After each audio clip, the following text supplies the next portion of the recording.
काबिल होकर भी कामयाब ना हुआ, थोड़ा और अभ्यास करूंगा मैं। काबिल होकर भी कभी कामयाब ना हुआ, थोड़ा और अभ्यास करूंगा मैं। बीत जाता है एक और साल यूं ही, पर एक और प्रयास करूंगा मैं। नमस्कार दोस्तों, स्वागत है आपका टेक्निकल कोचिंग क्लासेस हरदा में। मैं शेखर कुमार स्वागत करता हूं आपका। आज लेकर आए हैं बेसिक इलेक्ट्रिकल के मोस्ट इंपोर्टेंट क्वेश्चन जो ट्रेनिंग ऑफिसर के एग्जाम में आपसे पूछे जाएंगे। तो चलिए स्टार्ट करते हैं। टाइम का जो है हमारे पास बहुत कम बचा है और कम समय में हमको अधिक से अधिक तैयारी करनी है। तो 25 प्रश्न की भाग 3, जो 25 प्रश्न है हमारा, उसका भाग 3 जो है आज मैं आपके सामने लेकर आया हूं। तो चलिए स्टार्ट करते हैं। सबसे पहले श्रेणी सी की आग है। इनमें से कौन सी श्रेणी सी की आग है? कागज की आग, पेट्रोल की आग, एलपीजी गैस की आग और तार और मशीनों की आग।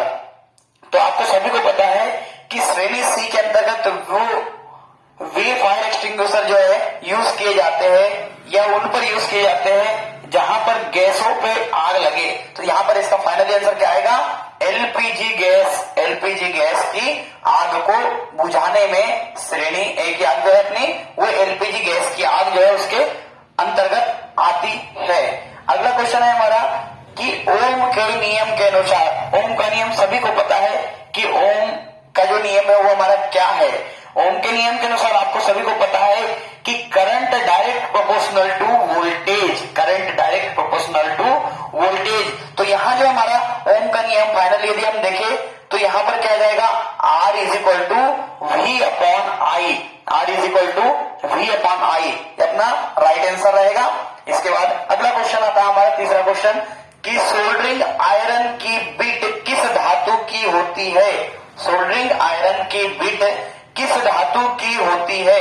तो आपको सभी को पता है सोल्डरिंग आयरन की जो बिट होती है वो हमारी काय की होती है? तांबे की बनी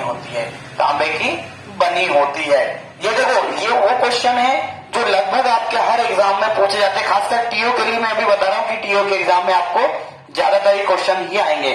अगला क्वेश्चन जो है हमारे पास में, शुरुआत करते हैं कि एक एचपी बराबर कितना होता है? यदि मैं मीट्रिक प्रणाली में बात करूं, यहां हमारी जो बात हो रही है वो मीट्रिक प्रणाली में हो रही, तो 735.5 जो है हमारा मीट्रिक प्रणाली में होता है। और यदि बात करूं 746 की, तो ये जो है ये ब्रिटिश प्रणाली में, यदि बात करूं ब्रिटिश प्रणाली में, तो ब्रिटिश प्रणाली में जो है हमारा 746 वाट जो है वो हमारा क्या होता है? 1 एचपी बराबर होता है। यहां मीट्रिक प्रणाली में 735 वाट आएगा। नेक्स्ट क्वेश्चन है हमारा कि एमसीबी का पूरा नाम, जो हमारे घरों में हम एमसीबी यूज करते हैं उसका पूरा नाम क्या है? एमसीबी का पूरा नाम तो आपको सभी को पता है। एमसीबी का पूरा नाम क्या होता है? Middle circuit breaker, main circuit breaker, miniature circuit breaker या मेन लाइन करंट ब्रेकर। तो इसमें क्या जाएगा? Miniature circuit breaker. इसका सी ऑप्शन जो है वो बिल्कुल सही रहेगा। सी ऑप्शन जो है हमारा बिल्कुल सही आएगा, मिनिएचर सर्किट ब्रेकर। अगला जो है हमारे पास में वो क्वेश्चन है कि चुंबकीय फ्लक्स का मात्रक क्या होता है? चुंबकीय फ्लक्स का मात्रक क्या होता है? सभी को पता है चुंबकीय फ्लक्स जो है, फ्लक्स की इकाई क्या होती है? वेबर। इसलिए इसमें क्या आएगा? चुंबकीय फ्लक्स का मात्रक क्या आएगा? वेबर आएगा। अगला क्वेश्चन है हमारे पास में कि भारत में सप्लाई फ्रीक्वेंसी कितनी है? भारत में सप्लाई फ्रीक्वेंसी हमारी कितनी है? सभी को पता है भारत में जो सप्लाई फ्रीक्वेंसी होती है वो हमारी कितनी होती है? पता है? हाँ बिल्कुल सही, 50 जो हमारी सप्लाई फ्रीक्वेंसी होती है, 50 हर्ट्ज। अब यहां पर एक क्वेश्चन और बनता है कि फ्रीक्वेंसी की इकाई क्या होती है? तो फ्रीक्वेंसी की इकाई क्या होगी? हर्ट्ज। हर्ट्ज जो है हमारी फ्रीक्वेंसी की इकाई होगी, याद रखना सभी लोग, ठीक है। अब आगे बढ़ते हैं। अगला क्वेश्चन हमारे पास में कि इनमें से कौन सा एक डायोड है? एमएन डायोड, ओपी, पीएन या डीपी? तो इसमें से राइट आंसर क्या आएगा? पीएन। आपको सभी को पता है जो डायोड होता है उसमें 2 लेयर होती है आपकी। कौन कौन सी लेयर होती है? एक पी प्रकार की लेयर, एक एन प्रकार की।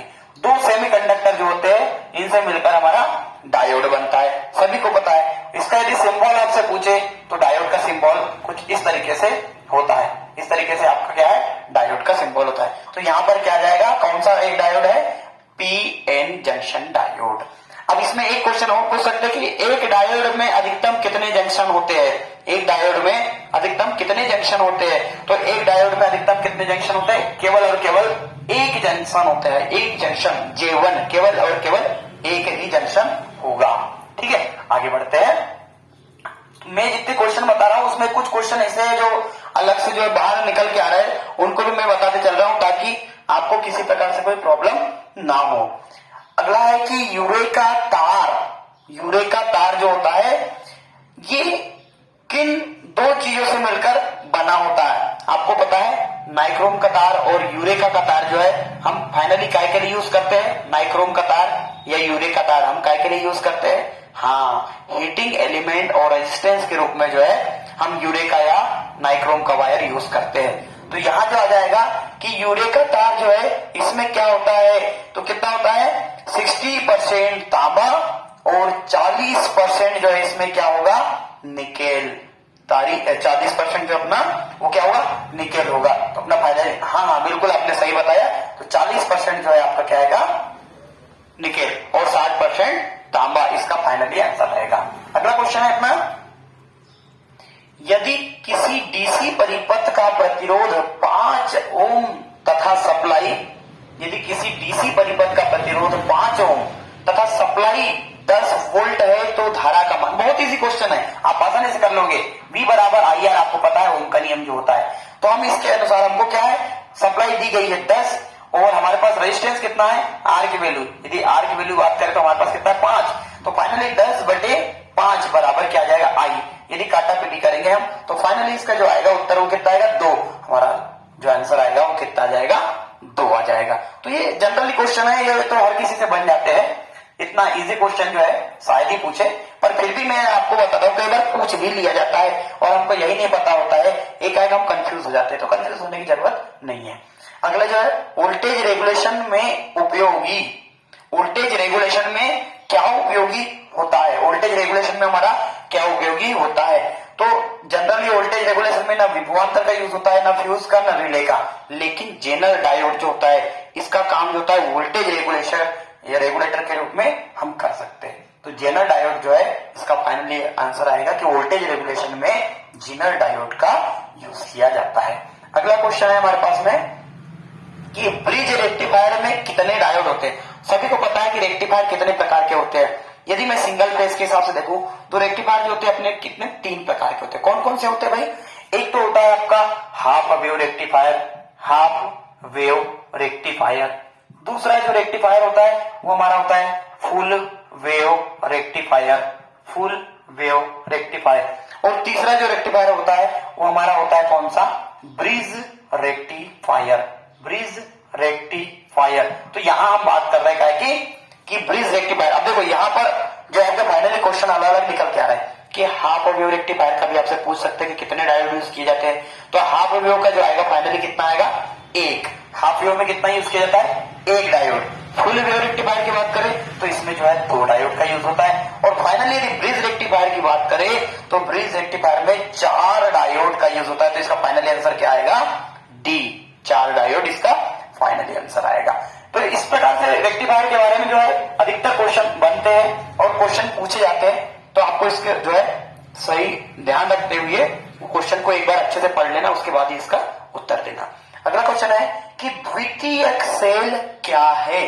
द्वितीयक सेल हमारा कौन सा है। द्वितीयक सेल आपको पता है सभी को कि जिस सेल को दोबारा चार्ज किया जा सकता है, डिस्चार्ज होने के बाद दोबारा चार्ज किया जा सकता है, या हम कह सकते हैं कि दोबारा उपयोग किया जा सकता है। तो ऐसा सेल जो होता है हमारा कौन सा सेल कहलाता है, द्वितीयक सेल। प्राइमरी सेल वो सेल होता है जिसका एक बार उपयोग होने के बाद दोबारा यूज नहीं होता है। यहां देखते हैं डेनियल सेल, मरकरी सेल और लेग्रांज सेल तो हमारे प्राथमिक सेल है, लेकिन हमारे पास में लेड एसिड सेल जो है वो हमारा द्वितीयक सेल कहलाएगा।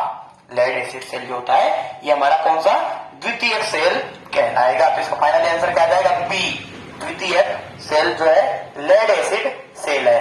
अगला क्वेश्चन है कि तांबे का गलनांक कितना होता है, melting point of copper, copper का गलनांक कितना होता है, कॉपर का गलनांक कितना होता है। तो ये तो सभी को पता होगा और याद रखना ये बहुत बार क्वेश्चन पूछा गया है। पिछले बार 2016 के टीओ के एग्जाम में भी ये क्वेश्चन पूछा गया था, तांबे का गलनांक कितना, 2016 का जो क्वेश्चन था टीओ का, ट्रेनिंग ऑफिसर का ही, इसी एग्जाम में भी जो इसको पूछा गया था। और जेई का जो एग्जाम है अपना, जेई के एग्जाम में भी जो है 2018 में जो एग्जाम हुए थे, इस 2018 के एग्जाम में भी जो है इसको पूछा गया था। तो क्या आएगा इसका फाइनल आंसर 1086, सॉरी है ना, 1086 जो है इसका अपना तांबे का गलनांक होगा।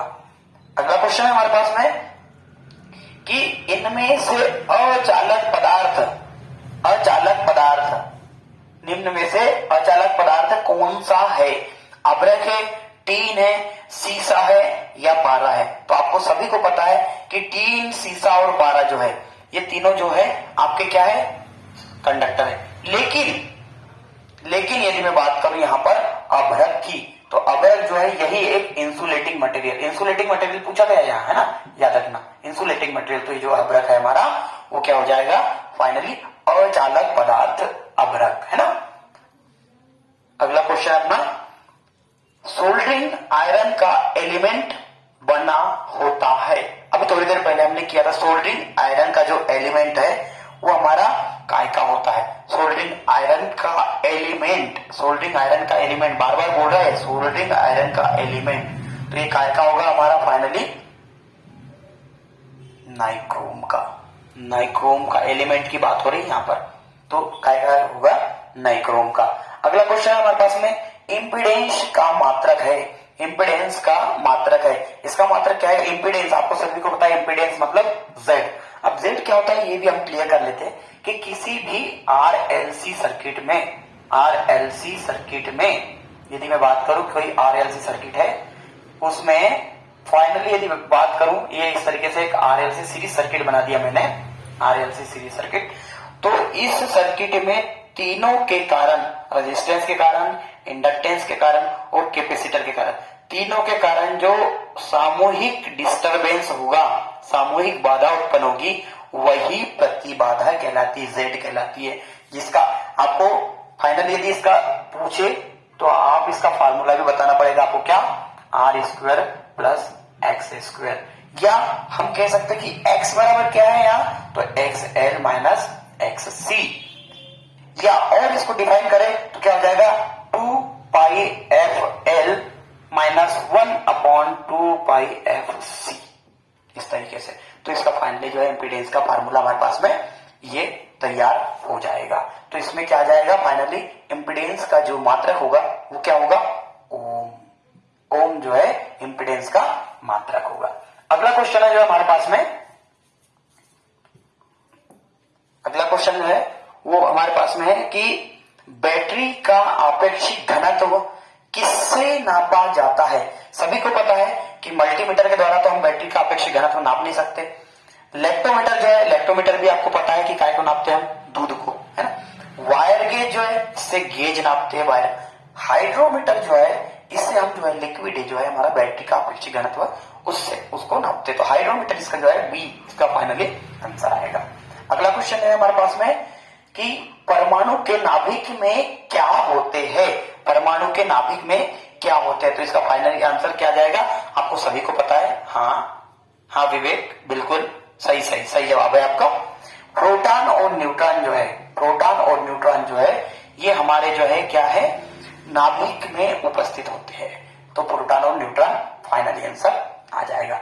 अगला आपके सामने है यूपीएस का पूरा नाम। यूपीएस आपको सभी को पता है कि जिस समय सप्लाई एकाएक चली जाए तो उस कंडीशन में कंप्यूटर को कंटिन्यू सप्लाई से जोड़े रखने के लिए कंटिन्यू जो है इसमें यूपीएस जो होता है, इसमें बैटरी होती है और रेक्टिफायर सर्किट लगा होता है। तो फाइनली यदि इसका हम पूरा नाम देखें तो इसका पूरा नाम क्या है, यूपीएस का पूरा नाम क्या जाएगा, अनइंटरप्टेड पावर सप्लाई। इसका फाइनली आंसर आएगा बी, अनइंटरप्टेड पावर सप्लाई। अगला क्वेश्चन है हमारे पास में कि वाइंडिंग एलिमेंट को क्या कहते हैं। वाइंडिंग एलिमेंट को क्या कहेंगे, स्लॉट कहेंगे, बिल्कुल नहीं। क्रोड कहेंगे, बिल्कुल नहीं। इंसुलेशन, बिल्कुल नहीं। कॉइल, बताइए, हाँ हाँ सर, मैं 2 साल से तैयारी कर रहा हूँ, आपके वीडियो देखा, अच्छे लगे, धन्यवाद sir. Thank you thank you thank you Jitin. तो फाइनली जो है वाइंडिंग एलिमेंट, हाँ बिल्कुल बिल्कुल, मैं जितने वीडियो डाउनलोड बताऊंगा आपको, सारे वीडियोस की आप तैयारी अच्छे से करना। जितना भी यहाँ मैं आपको पढ़ा रहा हूँ सब सिलेबस के हिसाब से पढ़ा रहा हूँ और आप इसकी अच्छी तैयारी करना। तो चलिए आगे बढ़ते हैं। वाइंडिंग एलिमेंट को क्या कहते हैं? वाइंडिंग एलिमेंट जो होता है उसको हम फाइनली क्या कहेंगे? कॉइल कहेंगे। वाइंडिंग एलिमेंट जो होता है उसको हम कॉइल कहते हैं। अगला क्वेश्चन हमारे पास में है, वोल्टेज रेगुलेशन में उपयोग, अभी मैंने आपको थोड़ी देर पहले ही बताया इसका क्या, very good, Zener diode. Zener diode जो है इसका फाइनली आंसर आएगा। अगला क्वेश्चन जो है हमारे पास में, फ्यूज का फ्यूजिंग कारक हमेशा क्या होता है? फ्यूज का फ्यूजिंग कारक मतलब फ्यूजिंग फैक्टर जो होता है फ्यूज का, वो क्या होता है, कितना होता है?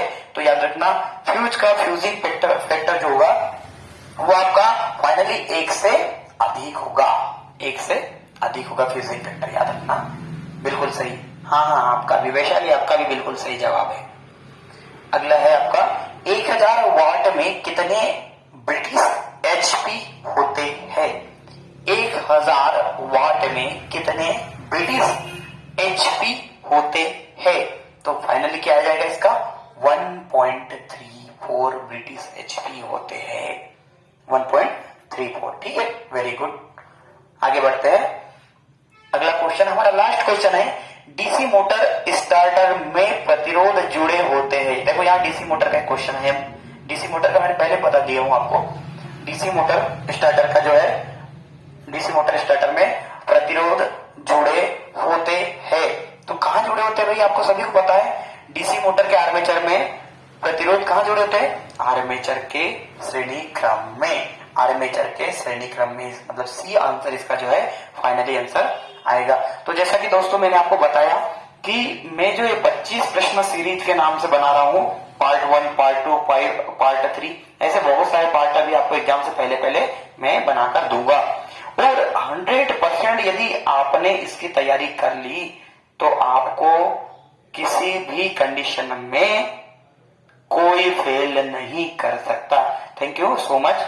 यदि वीडियो अच्छी लगी हो तो लाइक कीजिए और चैनल को सब्सक्राइब कीजिए और ज्यादा से ज्यादा लोगों तक जो ये तैयारी कर रहे हैं आपके भाई बंधु, उनको ज्यादा से ज्यादा तक जो है ये वीडियो शेयर कीजिए। Thank you so much.